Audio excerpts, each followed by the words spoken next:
이 베드로후서 맥락을 좀 잊었을까 해서 잠깐 우리가 앞서 나누었던 말씀을 짧게 요약해서 한번 정리하겠습니다.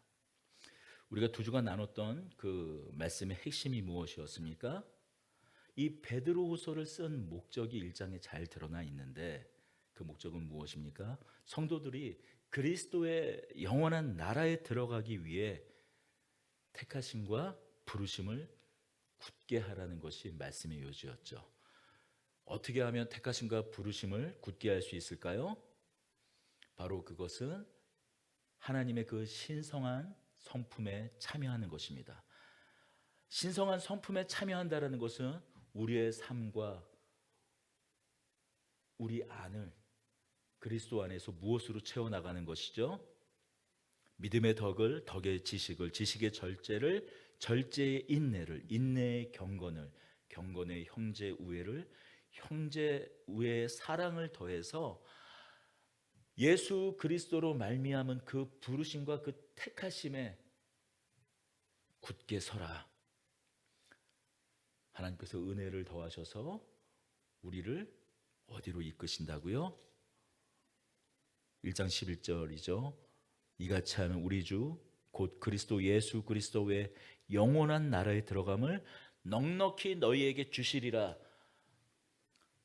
하나님과 함께 동행하며 신성한 성품을 참여할 때 마치 수레바퀴가 한 바퀴가 움직이며 왼쪽 바퀴가 움직이면 오른쪽 바퀴가 따라 움직이고 오른쪽 바퀴가 움직이면 왼쪽 바퀴도 같이 따라 움직이듯이 하나님께서 그때그때 우리와 동행하시며 넉넉하게 하나님 나라에 들어갈 수 있는, 우리가 그렇게 신적인 성품에 참여할 때 하나님의 나라에 들어가게 하시는 것을 넉넉하게 하시겠다고, 하나님께서 하나님의 능력을, 하나님 나라의 능력을, 말에 있지 아니한 하나님의 능력을 부어주시겠다고 말씀하는 것입니다. 그러니 너희들은 그 부르심과 택하심에 굳게 서기 위해 신성한 성품에 참여하라고 말하고 있어요. 자, 그런데 주목하십시오. 문제가 있습니다. 이 일에 방해를 하는 세력이 있다는 거예요. 바로 오늘 우리가 읽은 2장 1절에서 나타나는 거짓 선지자, 거짓 선생들이 있다는 겁니다. 성도들이 신성한 성품에 참여해서 그리스도의 영원한 나라에 들어가는 것을 방해하는 자들이 있다는 겁니다. 방해하는 정도가 아니죠. 오늘 반복적으로 등장하는 단어가 뭡니까? 멸망이에요. 그들은 멸망하게 할 이단을 가만히 끌어들여 자기들을 사신 줄을 부인하고 임박한 멸망을 스스로 취하는 자들이다. 다시 한번 또 등장하죠. 6절 소돔과 고모라 성을 멸망하기로 정하여 죄가 되게 하사 후세에 경건하지 아니하는 자들에게 본을 삼으셨으나, 계속 멸망이라는 단어가 등장하고 있어요. 멸망은 무엇입니까? 영원한 심판 가운데 처하는 현실을 말합니다. 방해하는 정도가 아니라 자신도 멸망의 길로 가고 믿는 자들을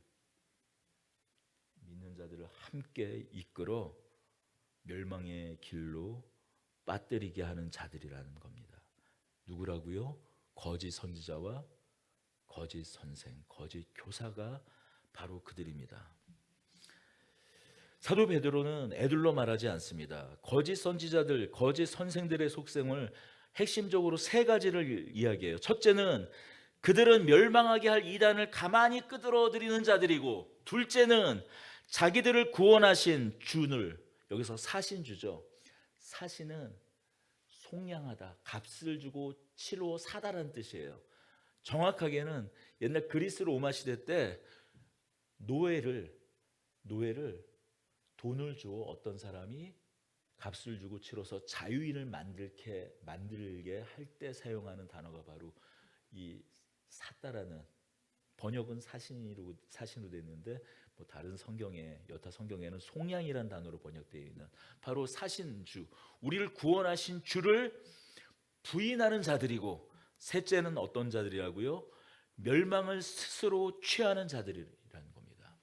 다른 어떤 이의 타의가 아니라 자기 스스로 멸망의 길을 자초해서 들어가는 자들이라는 거예요. 다시 한번 세 가지가 무엇이라고요? 멸망케 하는 이단을 가만히 끌어들이는 자들이다. 둘째는 자기를 구원하신 사신 주를 부인하는 자들이요. 셋째로는 멸망을 스스로 자처하는 자들이다. 사도 베드로가 말하고 있는 이 세 가지 속성은 예나 지금이나 변함이 없습니다. 예나 지금이나 오늘날 자칭 선지자라고 말하는 사람이 많지는 않습니다. 있기는 있습니다. 조금 이따 말하겠습니다. 오늘날로 따지면 거짓 목사, 이단 교주쯤 되겠죠. 예나 지금이나 변하지 않는 거짓 선지자, 거짓 선생의 변하지 않는 속성은 바로 이 세 가지입니다. 먼저 그들은 멸망케 할 이단을 가만히 끌어들이는 자들이에요. 그들은 대놓고 엉뚱한 소리를 하지 않습니다. 조그만 틈을 먼저 벌려요. 성경 말씀에 참 오락가락한 어떤 그런 부분들을 또 아리까리한 그런 부분들을 이 말씀은 이 말씀이야 하고 조금 틈을 벌립니다. 그렇게 조금 틈을 벌렸던 대표적인 자가 누구죠? 사탄, 뱀이 그랬잖아요.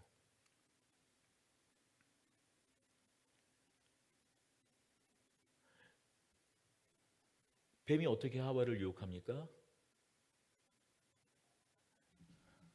선과 악을 알게 하는 나무 열매를 먹으면 하나님께서 뭐라고 말씀하셨습니까?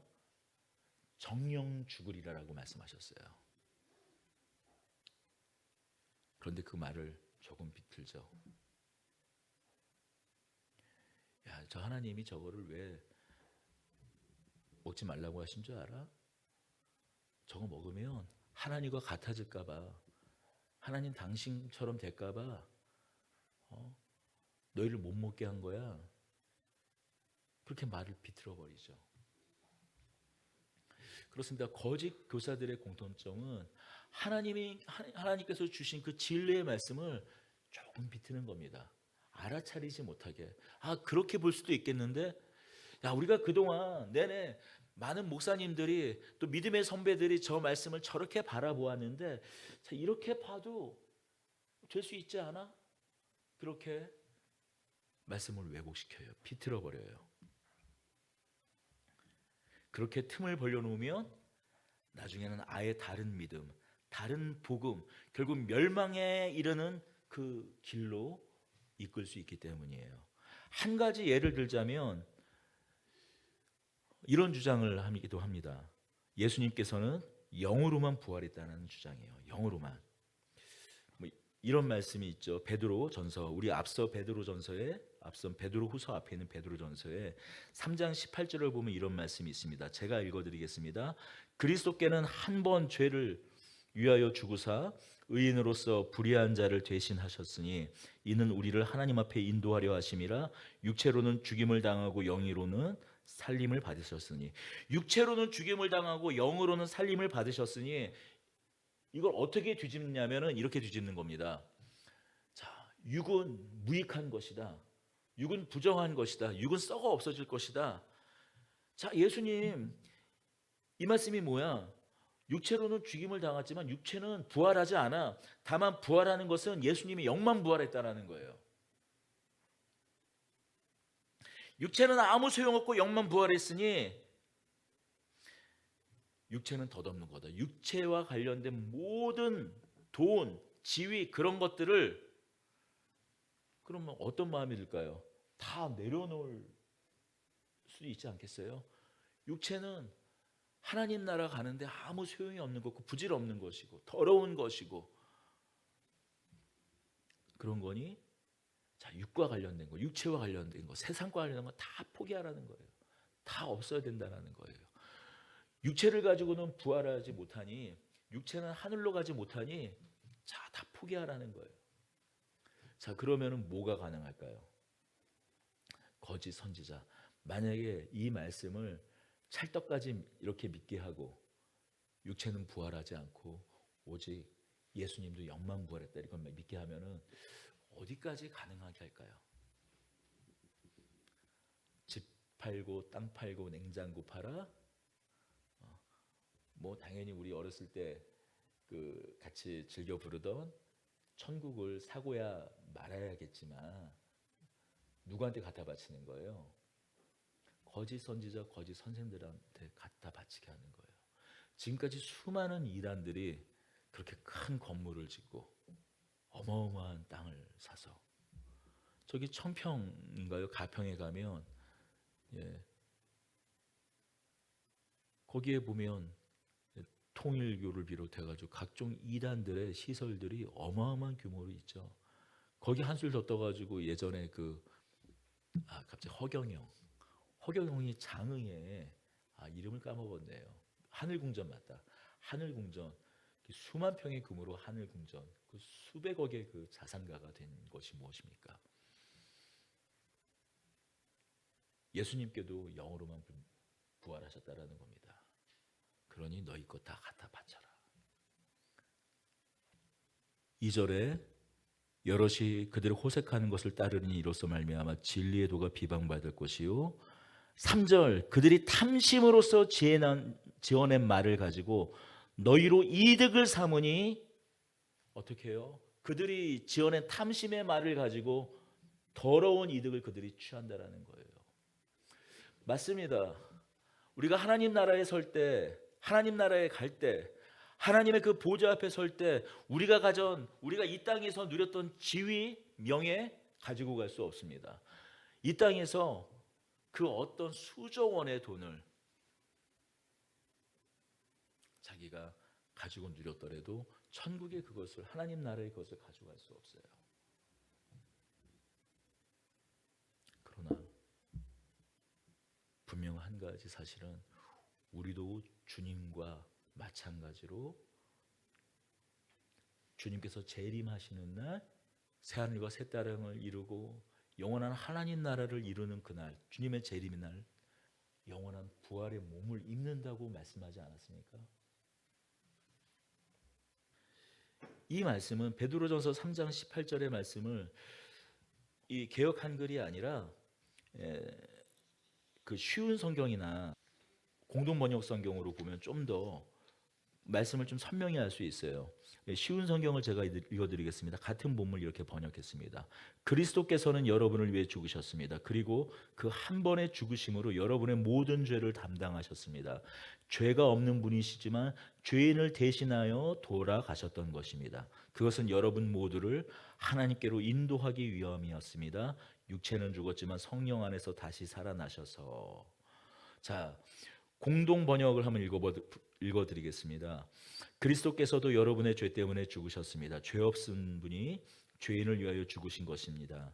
그리스도께서는 단 한 번의 죽으심으로써 여러분의 죄를 용서해 주시고 하나님께로 인도해 주셨습니다. 그리스도께서는 몸으로 죽으셨지만 영적으로는 다시 사셨습니다. 이 말씀은 영의 부활이냐, 우리의 부활이 영만 부활하느냐, 육체와 영이 함께 부활하냐의 메시지가 아니라 예수님께서 우리의 죄를 위해 대신 죽으셨다, 우리를 사셨다, 우리를 속량하셨다. 예수님의 죽으심으로, 십자가의 죽으심으로 우리를 구원하셨다라는 속량의 메시지예요. 대속의 말씀을 전하는 본문입니다. 그런데 이 말씀을 어떻게 교명이 바꿉니까? 틈을 벌립니까? 우리가 영만 부활하는 거지 육만 부활한다는, 육은 부활하지 않는다라는 거예요. 이렇게 바꾸고 더러운 이득만 취하는 데서 멈추지 않죠. 이단들은 거기서 더 나아갑니다. 어떻게 해요? 이 땅에, 우리나라 땅의 대표적인 이단 중에 신천지나 아니면 안상홍 증인회 그리고 JMS 정명석을 들어봤을 겁니다. 이들은 어떻게 하냐면 그 부활하신 그리스도의 영이 자기에게 임재했다라는 거예요. 그래서 신천지 이만희는 자기가 보혜사 성령이고, 그래서 안상홍 증인회, 요즘은 그 안상홍이 국수 먹다가 죽어 그 뒤에 안상홍의 첩이, 안상홍의 둘째 부인이 장길자라고 하나님의 어머니가 돼가지고 이름을 바꿨죠. 그 교회를 안상홍 증인회에서 하나님의 교회로 이제 이름을 바꿨는데, 그 국수 먹다가 죽은 안상홍은 이렇게 얘기했습니다. 그 부활하신 그리스도 영이 자기에게 임해서 내가 재림주라고 말하는 거예요. 전명서도 똑같은 주장을 합니다. 우리나라에 있는 기독교가 들어오고 그 기독교 하나님의 그 말씀을 비틀어서 이단이 되었던, 그래서 이단주 교주가 되고 자기가 재림 예수요 보혜사 성령이요 뭐 하여튼 하나님이요 했던 백마탄 뭐요 하여튼 했던 그 모든 이단 교주들이 공통적으로 주장했던 그 핵심 내용 중에 하나가 뭐냐면, 그리스도가 영으로만 부활해서 그 영이 육체를 입어 나의 육체로 들어왔다, 나의 몸으로 왔다. 그래서 내가 재림주라는 거예요.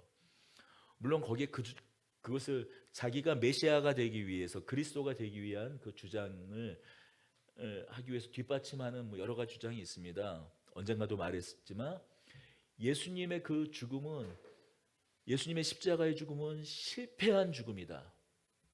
그러니 저주받을 그 십자가에 나무에 매달려 죽지 않으셨냐라는 거예요.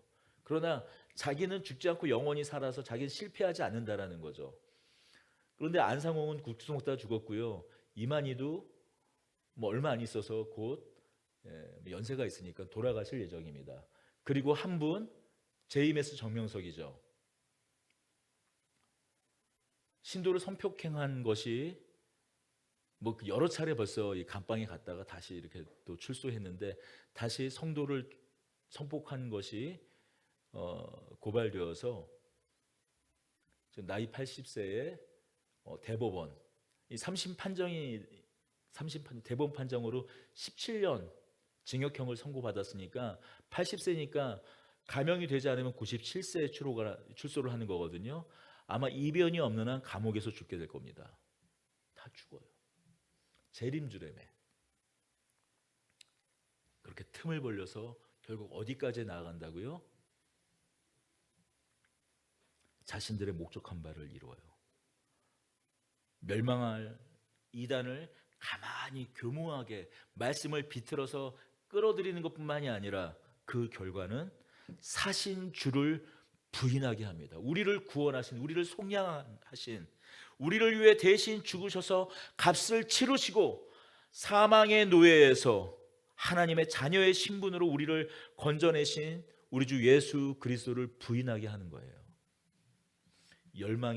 영원한 그 멸망의 자리로 우리를 이끄는 거죠. 다시 옮겨 놓습니다. 오늘날 우리가 너무나 잘 알고 있는 통일교 신천지 하나님의 교회 안상홍, JMS 정명성과 같은 인물이 2000년 지나서 이제 시간이 많이 지났으니까 갑자기 오늘날 뿅 하고 나타난 게 아니라, 이미 사도 베드로가 복음을 전하던 그 시절에 이미 그 뿌리가 있었던 거예요.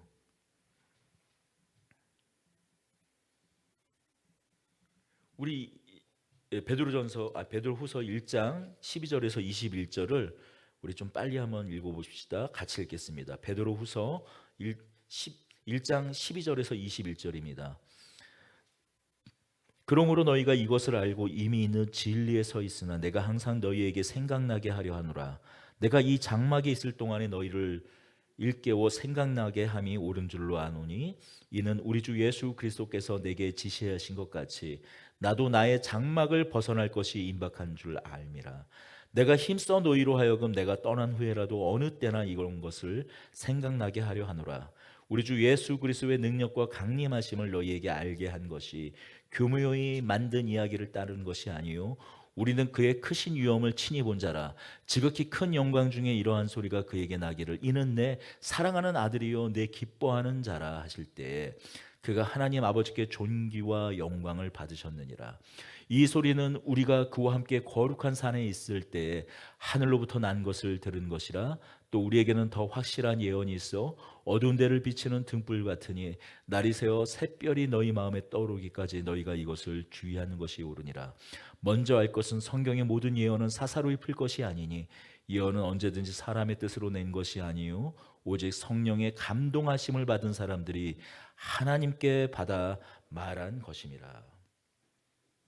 사도 베드로는 자신의 그 임박한 죽음 앞에서 유언처럼 우리의 길을 따르라고 말하는 거예요. 그래서 뭐예요? 어떻게 얘기해요? 자기 자랑 같지만 내가 누구와도 함께 있었는 줄 아냐? 변화산에서 모세와 엘리야가 변화산에 예수님과 함께 있을 때 하늘에서 울렸던 그 하나님의 소리, 하나님 아버지께서 하신 그 영광스러운 그 말씀, 저는 내 사랑하는 아들이라, 내 기뻐하는 자라. 그 말씀이 임하셨던 그 현장에 나도 있었다. 아직 사도와 하나님의 참된 말씀, 그 예언의 말씀을 받은 자들이 아직도 있는데 너희는 왜 거짓 선생, 거짓 선지자들의 말을 따르느냐? 가만히 들어온 자들의 말을 들어 왜 멸망의 길로 가려느냐 하며 오늘 이 2장에서의 이 말씀을 하는 거죠. 거짓 선지자들과 거짓 교사, 저들의 길을 따라가지 마라. 하나님의 신성한 성품에 참여하라. 참된 예언, 참된 성경의 그 진리의 말씀 가운데 서라는 것입니다. 그 말씀을 굳게 붙잡고 생명의 길로 가라. 영원하신 그리스도의 나라로 들어가라는 겁니다. 바로 자신이 그 증인이다 라고 말하는 겁니다. 오늘 말씀 제목이 무엇입니까? 오늘 말씀 제목을 한번 다 같이 큰 소리로 읽어보십시다. 다시 크게, 이단인 듯 이단 아닌 이단입니다. 무슨 말장난 같은 말장난을 하냐라고 생각할 수 있습니다. 그런데 너무나 가슴 아프게도 오늘날 한국 기독교의 현실이 이와 같기 때문이에요. 여러분, 기독교 신앙을 가지지 않은 사람들도 각종 언론과 미디어를 통해서 이단들을 잘 알고 있어요. 통일교 잘 알고 있어요. 신천지 잘 알고 있습니다. 신천지가 어떤 곳인지 낱낱이 드러난 게 언제였나요? 코로나 때 아닙니까? 대구 가장 큰 본부가 있는, 또 가장 신천지 그 신자들이 많은 대구에서 방역만 어겼을 뿐만이 아니라 거기에 또 코로나가 창궐 하는 바람에 신천지 또 이만희가 낱낱이 드러나고 뭐 국민들에게 사과한다면서 그 신천지 본부에서 무릎 꿇고 절하는, 사과하는 그런 것까지 연출을 했었죠. 신천지 이만희가 폭로가 됐습니다. 얼마 전 넷플릭스에는 또 어떤 사람이 낱낱이 드러났습니까?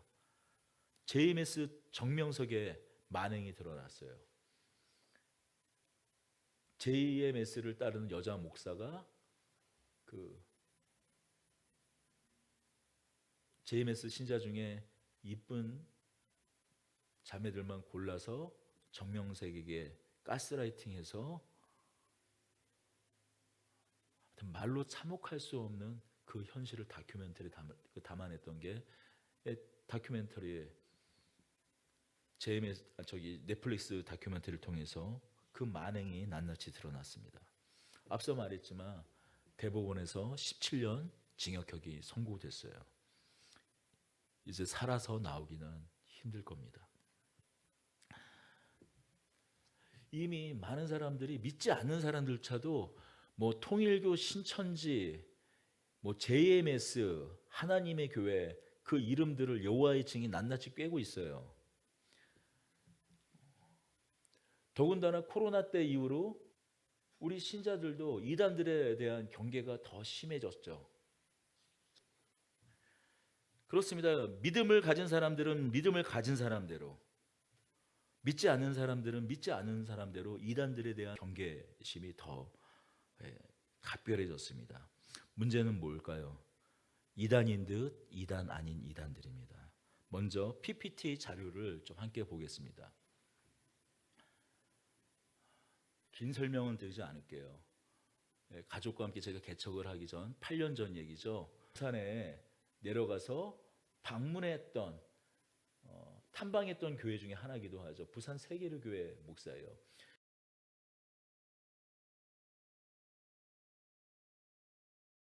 1월 철주부터 한 달 동안 내내 시리즈 설교의 제목입니다. 첫 주입니다. 1월 5일 2부 예배예요.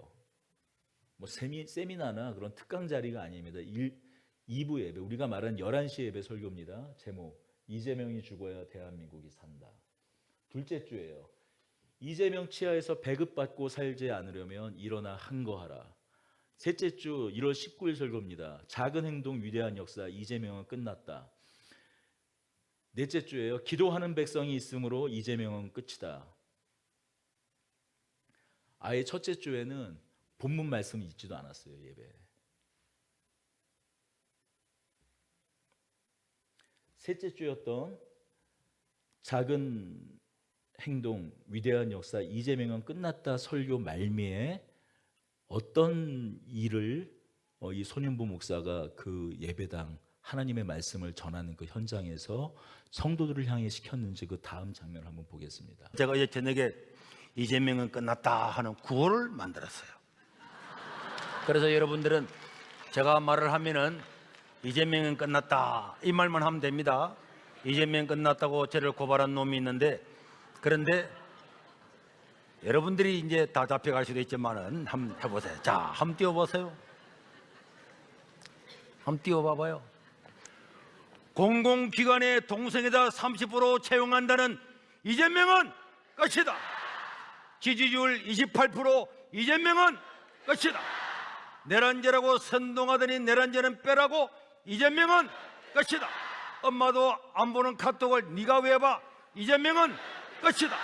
대통령은 조사받겠다는데도 체포하고 자기는 재판도 조퇴하고 이재명은 끝이다. 사법부의 사조적을 이게 알게 되었으니 이재명은 끝이다. 중국에는 실시하겠다고 말하지만은 이재명은 끝이다. 호남에서도 윤 대통령 지지율 41% 이재명은 끝이다. 끝난 줄로 믿습니다. 저 내용들을 어린 유치원생부터 초등학생, 장년이들까지 다 같이 통합해서 예배를 드리는데 저걸 구호로 하나하나 시킨 거예요.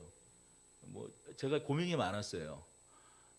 그러니까 2주간 사실 이 베드로후서의 말씀을 2주간 전하다가 2장을 말씀을 전하려는데 과연 통일교 우리나라 지금 한국 기독교의 문제가 통일교가 문제고 신천지가 문제고 JMS가 문제죠.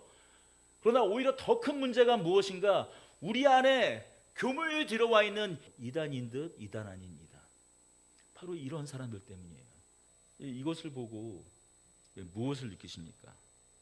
다음 장면인 이 장면입니다. 이건 어제 일어났던 일입니다.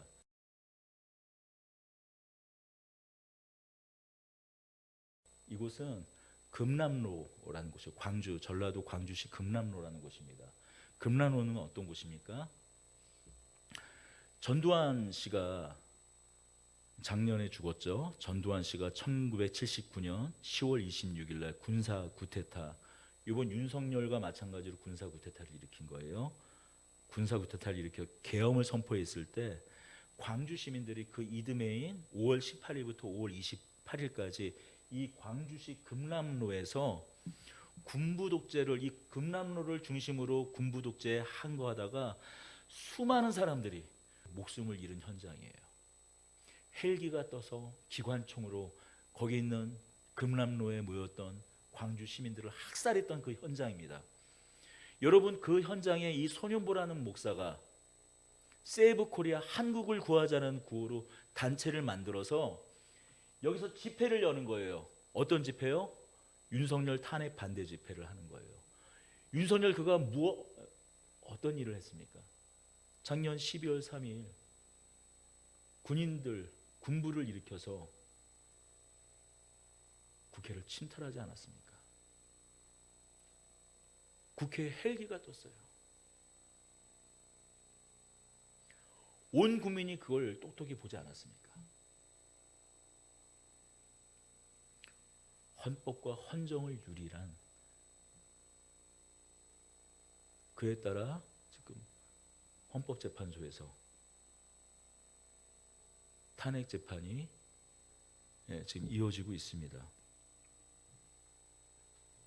아직도 광주시는요, 광주에서는요, 5월달 되면 이곳에서 동시다발적으로 곡소리가 들려요. 왜요? 기일이 한 날 한씩 같은 거야. 믿지 않는 사람들이면 제삿날이라고, 우리 믿는 사람은 그냥 기일 정도로 얘기하죠. 기일이 같은 거예요. 죽은 날짜 같아서.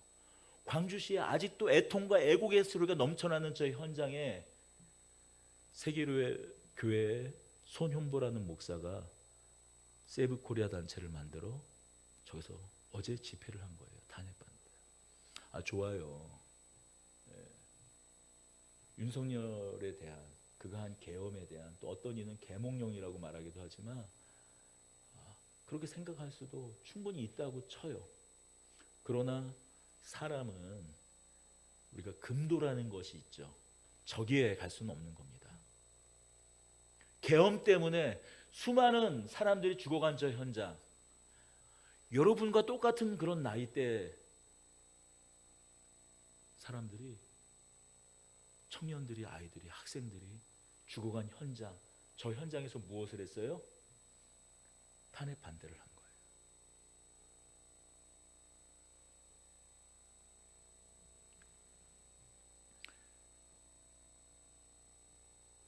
여러분, 이것이 우리가 믿는 구원자 예수님의 가르침이십니까? 우리가 믿는 그리스도의 가르침이에요? 예수님의 가르침이에요? 하나님께서 기뻐하실 일이에요? 이 손현보 목사가 처음에는 전도 왕으로 전도 세미나에서 유명했던 사람인데 갑자기 일약 전국구 대스타가 됐던 일이 있었습니다. 바로 코로나 시절이에요. 대규모 집회와 그 집합 금지령이 교회에서도 적용이 됐죠. 그래서 11명인가 12명 넘는 사람들이 한 공간에서 예배를 못 드리게 했어요. 예배를 드릴 수 없도록 했던 것에 저항을 했습니다. 법원에 예배 금지 자체가 법적으로 문제가 있다라고 소송까지 하면서, 그것은 자신의 종교적인 신념이고 우리 모든 신자는 신앙의 양심이기 때문에 그것을 탓하고 싶은 생각은 전혀 없습니다. 아무튼 그 일로 어쨌든 교계에서 전국구 스타가 됐죠. 정부 시책에 반하는 성도들이 또 많이 있었으니까요. 얼마든지 그럴 수 있습니다. 그리고 법원에서 제 기억에 예배를 금지한 것은 잘못된 정부의 결정이었다라는 아마 재판 결과도 있었던 걸로 압니다. 제 기억에는요. 그런데 참 좋아요. 거기까지는 아무런 문제가 없어요. 앞서 말씀드렸지만 그것은 신앙은 누구나 신자에게 신앙 양심이 있고 그것을 어떤 방법이든 자유롭게 표출할 수 있는 거라고 생각합니다. 자, 그 이후 어쨌든 그의 마음이, 그의 본심이 어땠는지 우리는 알 수 없으니 어쨌든 결과적으로만 그렇게 해서 전국구 일학 스타가 됩니다. 교계에서. 그리고 작년입니다. 저 역시 동성애에 대해서 보수적인 입장이고, 로마서에는 말하죠. 우리가 거짓말하는 죄, 음탐, 음란, 살인, 강도, 그런 많은 죄지만 그 중에 동성애 큰 죄라고 봅니다. 왜냐하면 가장 중요한 창조 섭리와 질서를 어기는 것이기 때문이에요. 우리는 하나님의 형상과 모양대로 하나님께서 남자와 여자를 만드셨습니다. 하나님의 성품 안에서 하나님의 삼위일체 그 속성을 가장 잘 드러내는 방법으로서 온전히 연합할 수 있게 하기 위해 남자와 여자를 하나님의 형상으로 창조하셨어요. 그리고 동성애는 분명한 죄죠. 설사 어떤 이들의 주장과 같이 타고난 성향이, 이게 후천적으로 문화적으로 체득하고 습득한 성향이 아니라 타고난 성향 자체가 동성애적인 어떤 그런 성향을 갖고 태어난 사람도 있을 수 있어요. 저 또한 그런 사람들을 목격하기도 했습니다. 그래서 그 주장을 타당하게 받아들여요.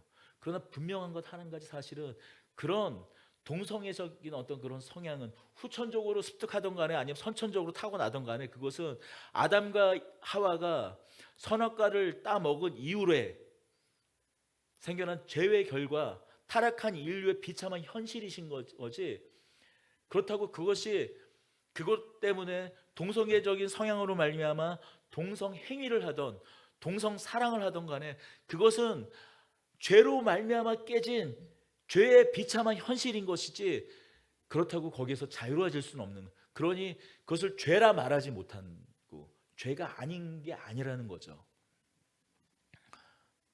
어쨌든 저 역시 거기에 동성애 반대를 하는 건 너무나 당연하고 공개적으로 그것을 또 말할 수 있어야 합니다. 그 죄라고 말할 수 있어야 합니다. 만약에 동성애가 합법화되고 또 그리고 그런 관련된 여타 조치들이 구체적으로, 그러면 동성애를 그런 발언을 반대하는 그런 발언을 했을 때 구체적인 그런 여러 가지 그런 조항들이 뭐 어떤 헌법적인 조항들이 막 이렇게 생긴다면 그 이후로 참 끔찍한 일이 일어날 거예요. 미국에서 일어나고 있는 영국에서 일어나는 일들이죠. 뭐 동성애자의 결혼식 케이크를 갖다가 만들어줬더니 뭐 고발당해서 지금 2년 3년 동안 그렇게 재판을 받다가 전 재산을 잃어버리는 일들, 동성애 교육에 자녀를 참여시키지 않았다고 양육권을 박탈당하는 일들, 그런 참혹한 일들이 실제로 일어나는 일들이에요. 미국에서 일어나는 일들이고 영국에서 일어나는 일들이에요. 그래서 작년에 이 손윤보 목사라는 분이 전국 교회 특히 총회를 찾아다니면서 특히 합신 총회도 찾아왔어요. 10월 27일 날 대회를 열자, 동성애를 반대하는 대회를 열자. 한국 교회가 이 동성애 문제 때문에 이렇게 힘들어하고 어려워하고 이 급속하게 한국 사회가 무너져가고 있으니 우리 기도하는 큰 대회를 열자라고 합신 총회까지 찾아왔어요. 그래서 10월 27일 동성애 반대와 관련된 전국 기도회, 전국 교회 기도회 참여 권유권이 총회에 허락이 되고 총회에 통과가 됐습니다. 바로 이 손윤보 이 목사가 총회에 찾아와서, 고신층 목사인 이 손윤보 목사가 교단의 허락을 얻어서 총회에 찾아와서 브리핑을 하고 이 대화 10월 27일 관련된 대회를 브리핑하고 그것이 가결돼서 작년 10월 27일 날 합신, 저희 소속 교단이 합신대회에 참여했다라는 거죠. 저 역시 그때 손을 들었어요. 어쨌든 손을 들어 찬성을 했습니다. 그때 이런 의심이 있었습니다. 이런 합리적인 의심이 제 안에 있었어요. 결국 이 사람이 목적하는 게 혹시 코로나 때부터 시작해가지고 자신의 영향력, 자신의 정치적인 영향력을 키우는 것이 아닌가 하는 목적을 갖고 목적으로 결국 저런 일을 하는 것이 아닌가. 그러나 그런 의심이 합리적 의심인 것, 전국 교회에, 많은 교회에 순수한 동성애에 대한 어떤 그런 순수한 애정어린 마음, 동성애를 애정한다는 것이 아니라 그것 때문에 일어나는 수많은 부정적인 사회 현상들에 대해서 안타까워하는 것을, 그 마음, 그리고 그런 누군가 또 그런 역할, 그런 어떤 동성애 반대 활동을 하고 있는, 적극적으로는 함께하지 못하더라도 함께 마음을 쉬는 그런 마음, 그런 귀한 성도들의 마음을 결국 한데 모아서 결국 세이브 코리아는 단체를 만들어서 한 참담한 일이 저거예요. 과연 광주의 금남로 세이브 코리아라는 단체를 주동해서 거기에 관광버스를 동원해서 자신을 따르는 무리를 지금 집회 측 주장으로는 10,000명이라는데 경찰 측은 2,000여 명이고요. 저렇게 시위를 하는 것이 과연 하나님이 기뻐하시고 그것이 예수 그리스도께서 기뻐하신 일일까요? 또 이것이 전국에 있는 시민들이 다 보고 있는 거예요.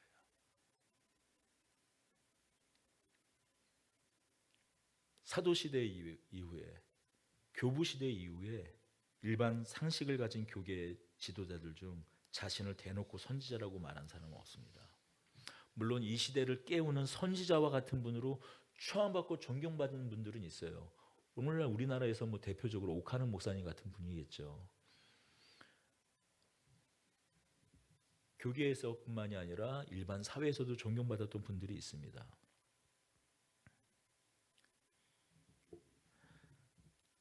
(2000년) 교회 역사상 스스로 선지자라고 말한 사람들 대부분 공통적으로 그 끝이 어땠나요? 결국 그렇게 사그러져 간 사람들이 한둘이 아닙니다. 우리는 바로 분별해야 합니다.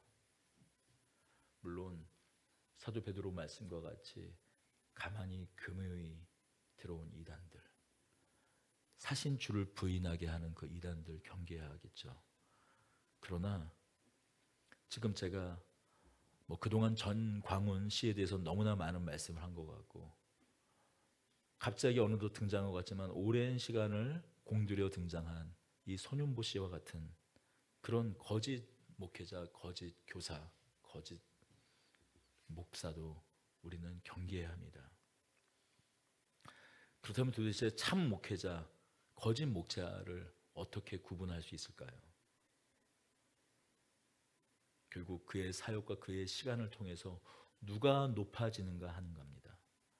누구의 영향력이 높아지는가, 누구의 얼굴이 드러나는가예요. 그렇게 성도들에게 구호를 맺히게 하는 그 현장에 예수 그리스도께서 거기에 계셨을까요? 하나님이 거기에 임재하셨을까요? 누구의 얼굴이 더 높아졌겠습니까? 손은보 씨의 얼굴이 더 높아졌습니다. 그의 영향력만 점증되는 것입니다. 거기에 예수 그리스도의 설 자리는 없습니다. 하나님의 얼굴이 드러날 자리는 없는 거예요. 과연 그의 사역을 통해서 누구의 얼굴이 드러나는가? 하나님의 얼굴이 드러나는가? 하나님의 형상, 하나님의 얼굴, 하나님의 신적인 그 성품이 드러나는가? 아니면 그가 드러나는가? 우리 주님, 우리 구주, 우리 예수 그리스도인가? 자기 자신인가? 우리는 그것을 통해서 거짓 교사, 거짓 선생, 거짓 선지자를 분별할 수 있습니다. 참 이 장을 나눌 때 앞으로 더 두어 주의 시간이 남아 이 베드로서 말씀을 나누겠지만,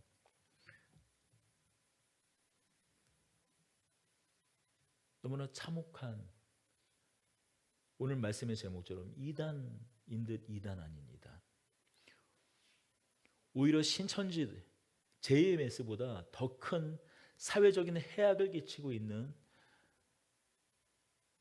그런 거짓 선생들의 모습을 보며 우리 다시 한번 우리 마음 가운데 하나님께서 원하시는 그 영원한 나라에 들어가기 위한 신적인 성품, 하나님의 형상과 하나님의 그 마음이 우리 안에 드러나게 되는 이 시간들이 되기를 원합니다. 기도하겠습니다.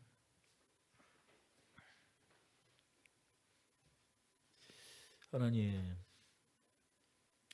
하나님의 말씀을 전하며 이런 참담한 현실을 이렇게 드러내놓고 말할 수밖에 없는 현실이 두렵기도 하고, 하나님 마음이 너무 슬픕니다. 애통합니다. 하나님, 우리 마음 가운데 주께서 원하시는 바른 마음, 바른 믿음, 그 믿음으로 말미암은 주님의 길을 온전히 걸어갈 수 있는 저희 되게 하여 주시옵소서. 분명히 이 시간 누구를 책망하고 정죄하는 말을 쏟아낸 것 같습니다. 그러나 이 말씀이 결국 또 우리 자신 한 사람 한 사람을 향한 말씀이라는 것을 알고 우리 자신을 경성하고 깨어 주님을 찾고 바라는 사도들과 선지자들과 교사와 목사, 하나님께서 우리에게 허락하신 하나님의 이 아름다운 그 터 위에 바로 서는 저희들, 증인들의 그 터 위에 바로 서는 저희들 되게 하여 주시옵소서. 우리 주 예수 그리스도의 이름으로 기도드립니다. 아멘. 이제는 하나님 아버지의 극진하신 사랑과 우리 주 예수 그리스도의 은혜가 영원한 그리스도의 나라, 그 하나님 나라에 들어가기를 소망하며 하나님의 그 성품에 참여하기를, 그 신적인 성품에 참여하기를 앙망하며 소원하는 더드림교회 모든 권속들 위해 성령님의 내주 교통 역사 위로하심이 영원토록 함께 계실지어다.